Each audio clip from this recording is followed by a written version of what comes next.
When pain becomes purpose, the revolutionary power of healing. Have you ever held on to something so tightly that your fingers ached? Maybe it was a grudge, a trauma, or a version of yourself you thought you needed to be.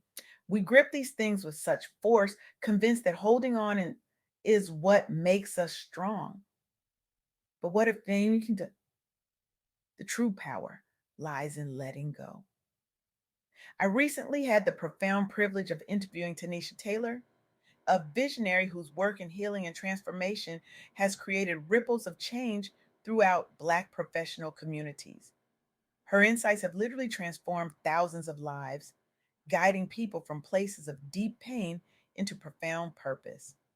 What makes Tanisha extraordinary isn't just her wisdom, it's how she embodies the very transformation she teaches, walking her talk with a grace and authenticity that's nothing short of revolutionary.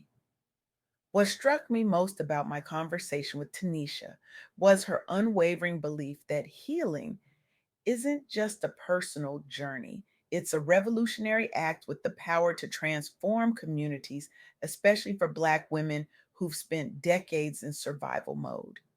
We live in a world that glorifies the grind, that celebrates those who push through pain uh, rather than process it. A world that hands out capes to Black women and expects them to fly without rest, without resources, without recognition. But at what cost? The cost is steep. The cost is our joy, our peace, our authentic selves, our very lives. I want to share three profound truths from my interview with Tanisha Taylor that might just change how you view your own journey through pain toward purpose. First, letting go of past trauma is not weakness, it's an act of self love and self liberation. Second, your journey through pain can reveal your true purpose. And third, healing is not just personal, it's powerful beyond measure. Let's start with letting go. We've been taught that strength means endurance, bearing the unbearable, carrying the impossible, especially in Black communities where resilience is both celebrated and expected.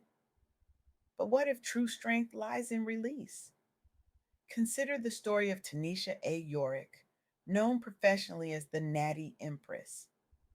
Before building her thriving consultancy, Tanisha faced a profound challenge: reconciling her spiritual gifts, personal traumas, and professional expectations in a world that demanded compartmentalization.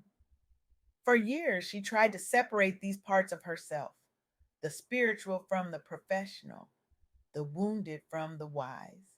She wore different masks in different rooms, exhausting herself in the process. Sound familiar to anyone? The world told her, be professional here, spiritual there, but never both at once. It's the same message so many of us receive.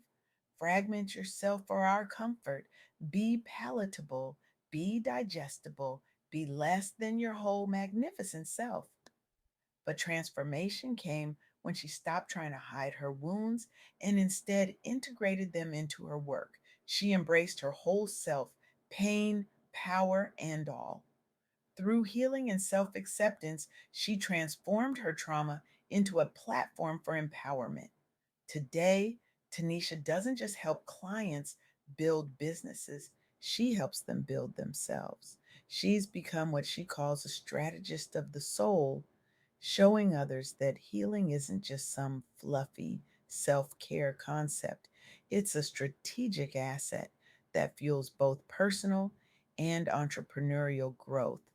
Her journey reminds us that letting go isn't about forgetting or dismissing our pain. It's about refusing to let that pain define us.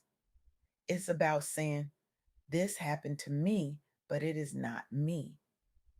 This brings me to the second truth. Your journey through pain can reveal your true purpose.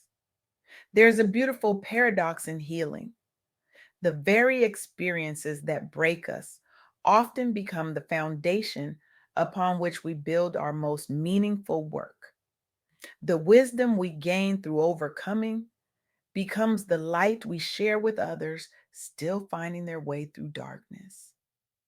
I'm reminded of another powerful story Tanisha Taylor shared during our interview. It's about a Black woman entrepreneur who embodied what some call soft founder life. After years in a traditional career that left her burned out and creatively stifled, she made a decision that terrified her. She walked away. She left behind security, status, and a clear path to pursue her passion, building a perfume brand that would span continents from India to the United States. The journey wasn't easy. She faced cultural barriers, financial uncertainty, and the nagging fear that she'd made a terrible mistake. What transformed her journey was a radical act of self care. She embraced vulnerability instead of armor. She prioritized her well being instead of external validation. She trusted her vision when others questioned it. The result? A successful cross continental brand that stands as living proof that self love and healing from burnout can lead to global impact. Her story has inspired countless other Black women entrepreneurs to prioritize their well being and trust their inner guidance. This is the alchemy of purpose. When we heal, we don't just recover what was lost, we discover what was waiting to be found. But here's where it gets even more powerful. And this is the third truth: healing is not just personal, it's powerful beyond yourself. When you choose to heal, you don't just transform your own life, you create a ripple effect that touches everyone around you: your family, your community, your ancestors, and your descendants. This truth is beautifully illustrated in the story of Tanisha Mackin, a travel and lifestyle entrepreneur who experienced profound personal loss and betrayal, the kind of pain that could easily become a prison.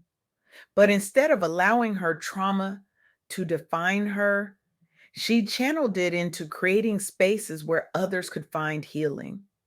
She founded a publishing company and travel brand specifically designed to help others process their pain through storytelling and new experiences. Her journey began with personal tragedy, but transformed into a mission to help others heal and thrive. Through her platforms, exclusive publishing by TM and traveling with Tanisha, she's created communities where vulnerability is valued and resilience is celebrated. Her work has broadened representation in travel and publishing, inspiring a new generation of Black women to own their narratives. What's remarkable about Tanisha's story isn't just her personal triumph over trauma, it's how she turned that triumph into a bridge for others.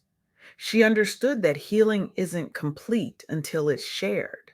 This is particularly significant for Black women professionals and entrepreneurs who've been conditioned to compartmentalize pain, to push through rather than process, who've been told that vulnerability is weakness and that strength means silence. Tanisha Taylor's interview revealed a powerful counter narrative: that our communities heal when individuals heal, that our collective liberation begins with personal liberation, that when one woman puts down her cape and picks up her crown, she gives others permission to do the same. Now, I know what some of you might be thinking. This sounds beautiful, but my pain is different. My trauma is too deep. My wounds are still too fresh. I hear you. And I want to acknowledge something important. Healing isn't linear, it isn't neat. It doesn't follow a 5 step plan or a 30-day challenge. Healing is messy and circular and sometimes feels like you're moving backward when you're actually spiraling upward. But here's what I know for certain: healing is always, always possible. And it begins with one brave step, Maybe that step is seeking therapy. Maybe it's journaling about your pain. Maybe it's simply speaking your truth out loud for the first time. Whatever that step looks like for you, it matters. It counts. It's the beginning of something powerful because when you release what no longer serves you, you make space for what's waiting on the other side. Love, purpose, joy, peace, all the things you've been too busy surviving to truly experience. I want to leave you with a question that Tanisha Taylor posed during our interview, a question that has the power to change everything. What might be possible for you if you weren't carrying all that pain? Just sit with that for a moment. What might be possible? Maybe you'd finally write that book, launch that business, set that boundary, love that person, including yourself, more fully. Maybe you discover that your purpose has been there all along, waiting patiently beneath the weight of what you've been carrying.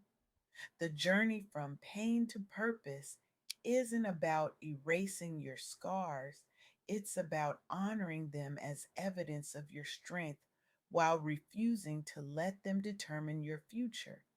It's about recognizing that your wounds, when properly tended, can become wisdom.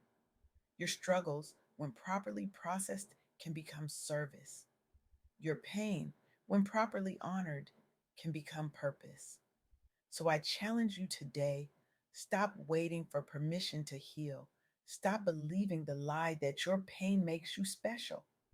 Stop thinking that your wounds are too deep or your burdens too heavy. I challenge you to take one brave step toward healing today, not tomorrow, not when you have more time, not when it feels safe, today. Because your healing isn't just about you, it's about everyone your life touches. It's about breaking cycles that have persisted for generations. It's about creating a new legacy of wholeness. The world doesn't need more martyrs sacrificing themselves on the altar of productivity. The world needs more whole, healed humans who know their worth isn't in what they do, but in who they are. So release what's weighing you down. Transform your pain into purpose. And remember that the most revolutionary act you can perform in a broken world isn't just to survive, it's to heal, to thrive, and to show others the way. Your story of healing might just be the map someone else needs to find their way home to themselves. And there is no greater purpose than that. Thank you